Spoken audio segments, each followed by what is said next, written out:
शुण शुण शुण अशुणा कथा शुण एतर जोता छिंडीबार नाही छता भांगीबार नाही रखा पशिबार नाही योग्यशला राजू पाई पाई सुंदरी कन्या रत्नटीए मिली जाईची। अरे मो मुह केमती बल बल करी चाहिछ कोन मु जहा कहली सत्य सत्य त्रिवार सत्य। से कहा भले देखिबा को बिजू भाई ऐश्वर्या रे ना माधुरी ना मो भले देखिबा को। अच्छा से भलो रोसे करी जाने त ताको खानदान आम खानदान भली तो जोतुक रे बारे कोन देबे। हां जोतुक रे फटा पाहुलाटे भी मिलबनी। कोन फटा पाहुलाटे देई परिबिनी आमे कोन भिखारी घरे बंधु बांधिबा बांधिबा को पड़िबो बहु भिखारी के झियो मिल जबे हेले राजू ना सुनले भिखारी भी ता झियो को दवा को नाराज।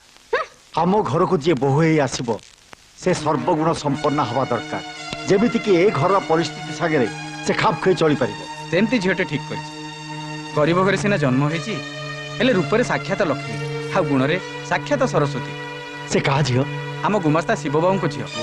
कोन कहिलो जोईपो शिवर झियो मो बंधु बांधिबी मोरी चाकर घरे से मो गोड़ तळे रहबा लोक ताको आनी मो मुंड ऊपर बसैबी। मुंडरे बसैबा को पड़िबो बहु समय बदली गलानी तमरो सामंतवादी चिंताधारा आ चलिबनी। मु कहि दोची ए बाहागर जदी हबो ताले मु दौड़ी देई मरिबी मु खाई खाई मरि जिबी। तमे समस्ते नई की देई पड़ कि दौड़ देई मर मोर निष्पत्ति राजूर बाहागर सेठी हबो।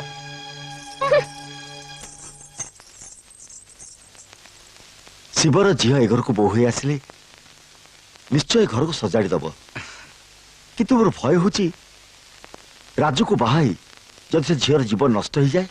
आपण सेमिति काहे भाबुचंती बापा हुए तो से झियो को बाहाला परे राजू बदली जाई पारे।